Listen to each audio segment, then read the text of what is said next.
exploring the depths of money laundering with RENS Kontant, a network exposed in South Africa.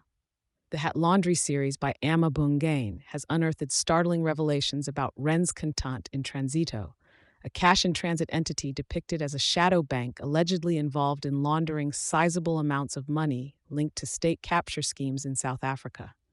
This operation, presided over by Christo and Jacoba Coty Janse van Rensburg, has been under scrutiny for facilitating the movement of illicit funds totaling nearly 100 million.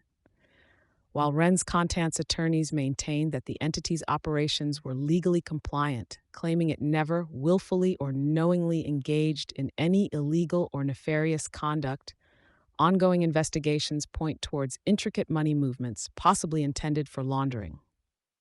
These movements involved several obscure payments to companies recognized as conduits for skimming money off major government contracts, as indicated by research presented to the Zondo Commission by expert Paul Holden from Shadowworld. The probe unveils how a Pretoria-based businessman named Tafor Altamash, allegedly a key client of RENS, might have directed the enterprise to transfer funds exceeding R2 billion between 2013 and 2018, implicating him as a significant pivot in this elaborate financial web. Although Altamash refrained from responding to inquiries regarding his involvement, his connections become more evident with beneficiaries linked to his instructions. Compelling ties have also emerged, connecting these financial activities to flamboyant businessman Zunaid Modi, who admitted receiving legitimate funds through RENS, but denied any direct interactions or associations with Altamash. This complex narrative takes an even darker turn, with RENS's payments to entities like Shavita Trading, named in the Zondo Commission's report as part of the Gupta family's laundering network, further hinting at RENS's possible unaware engagement in state capture undertakings. The layers of this network extend beyond South African borders, reaching into Hong Kong through another convoluted series of transactions facilitated by various entities like Shazari Trading, which has been linked to further offshore money transferring led by figures implicated in significant financial misdealings.